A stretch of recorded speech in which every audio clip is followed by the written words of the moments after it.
आयत को हम पढ़ेंगे। ब्रदर आप पढ़ें। हालेलुया।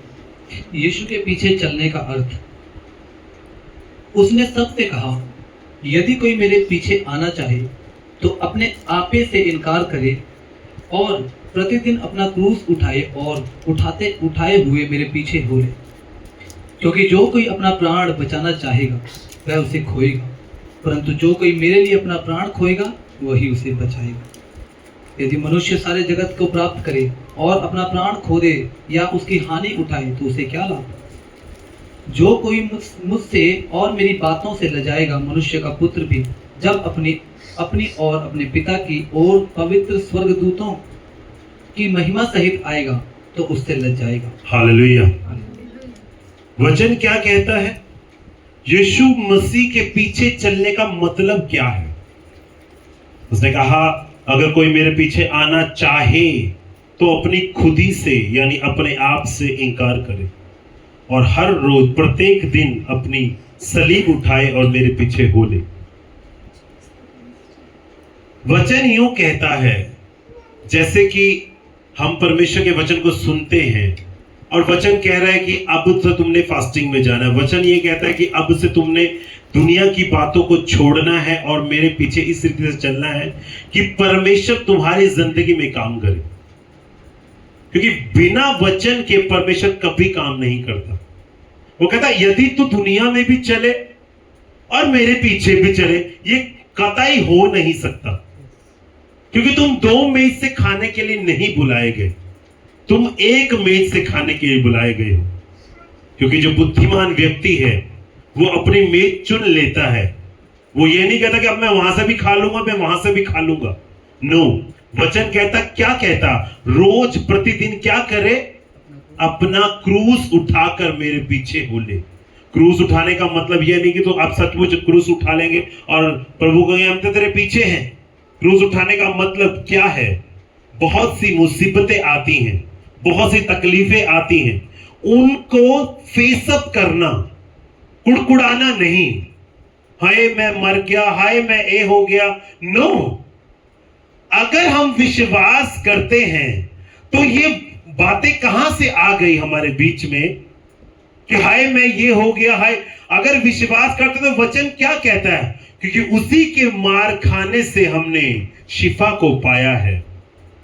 यदि हम विश्वास करते हैं और उसने मार खा ली है तो हमने शिफा क्यों नहीं पाई? अगर हम अपनी बीमारी की ओर देखते हैं, अपनी तकलीफों की ओर देखते हैं, उन मुसीबतों को देखते हैं तो कभी भी छुटकारा नहीं ले सकते। हालेलुया। इसका रीजन, इसका मैं मतलब बताता हूं। अगर आप कोई प्रॉब्लम देख रहे हैं, मान लो आपके घर में पानी की पाइप लीक हो गई, अब बस पानी की पाइप वो लीक हो रही, उसी को देखी जा रहे, वो ठीक हो जाएगी। अब सॉल्यूशन देखेंगे क्या करना है, पर हमारा मसीह में सॉल्यूशन क्या है? प्रार्थना। मसीह में सॉल्यूशन क्या है? फास्टिंग। सॉल्यूशन क्या है? वर्शिप। हम जब वर्शिप करते हैं, प्रार्थना करते हैं, तब हमें बुद्धि देता है परमेश्वर। इसी तरह जब हम पानी की पाइप की तरफ देखी जा रहे तो वो कुछ नहीं होगा, वो मुसीबत वो धीरे धीरे और पानी का पाइप वो खुलता जाएगा, वो बढ़ती जाएगी। मुझे नहीं पता, ये मैंने परमेश्वर से मैंने पूछा, मैं कहा परमेश्वर वचन क्या देना है? मैं कहा तेरे दास ने बोला था ये अपनी बुद्धि से काम ना करने पाए। मैंने परमेश्वर से कहा परमेश्वर मेरे पास बुद्धि नहीं है, मेरे पास समझ नहीं है, ना मेरे पास बल है, मैं तेरी समझ से, तेरी बुद्धि से, तेरे बल से काम करूं। तो परमेश्वर ने कहा लू का खोल और ये वचन ले और ये वचन जाके बोलना। जब आप मुसीबत को देखेंगे, अब ये कई बार पता है सोता है मुसीबत तो उसको भी देखना पड़ता है। देखें आप, वहां देखा मुसीबत आ गई, पर उसका सॉल्यूशन क्या है? सॉल्यूशन प्रार्थना है। सॉल्यूशन, सबसे बड़ा सॉल्यूशन क्या है? फेथ है। आपको वचन याद आना चाहिए। वचन क्या कहता है? वचन तो यूं कहता है उसके मार खाने से हम चंगे हो चुके। क्यों नहीं हम चंगे हो रहे? तो वचन ये कैसे आया? वचन क्या कहता है? वो अपने आप से इनकार करे, यानी अपने ऊपर मत ध्यान दो, अपनी मुसीबतों में मत ध्यान दो। आपने क्या ध्यान देना है? प्रभु की ओर ध्यान देना है कि उसने क्या किया। उसने मेरी सलीब उठाई, जो मेरा बोझ था। आप प्रभु का बोझ उठाएं।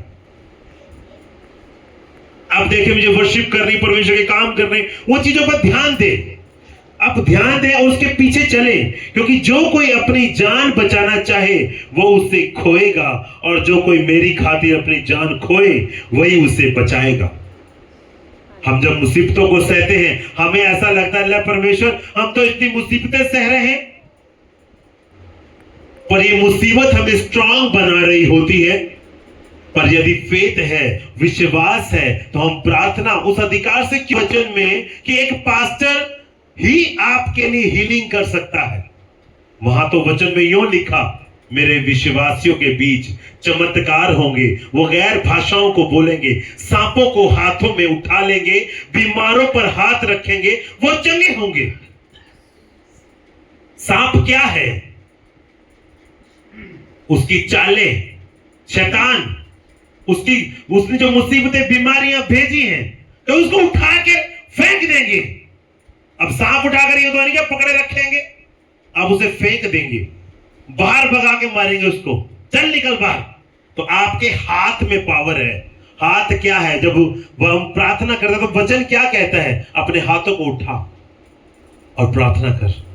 हाथों को उठाने का मतलब जो काम कर सकता है तो कर, परमेश्वर की महिमा के लिए उन सब कामों को कर। हाथ हमेशा काम करने के लिए बोलता है। उसका दाहिना हाथ प्रकट हुआ, यानी कैसे प्रकट हुआ? उसने काम किया। क्या काम किया? लोगों को चंगाई दी, छुटकारा दिया। जब आप मुसीबत को नहीं देखते, आप परमेश्वर की ओर देखते हैं, हालांकि बहुत सी शारीरिक बातें आ जाती है, ये तो ऐसे ही बोल रहे हैं, जिनके ऊपर मुसीबत पड़ती है वो उनको पूछो, ये मन में आ जाएगा आप लोगों के, क्योंकि शरीर है, शरीर आपके मन में बात डालेगा।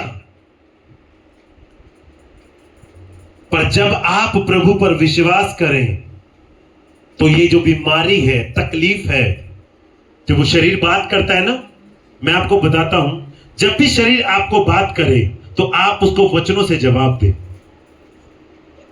बीमारी इतनी जानती नहीं पी, प्रभु जानते की फायदा हुआ, प्रभु ने सानू चंगा ही नहीं किया। नहीं प्रभु, तेरा वचन कहता है, तेरे मार खाने से हम चंगे हो चुके हैं। तेरा वचन सच्चा है। दुनिया टल सकती है, पर तेरा वचन पूरा हुए बगैर कभी ना टलेगा। ये फेथ है। जब आप ऐसे बोलते हैं और अंगीकार करते हैं, क्योंकि उद्धार अंगीकार के द्वारा है।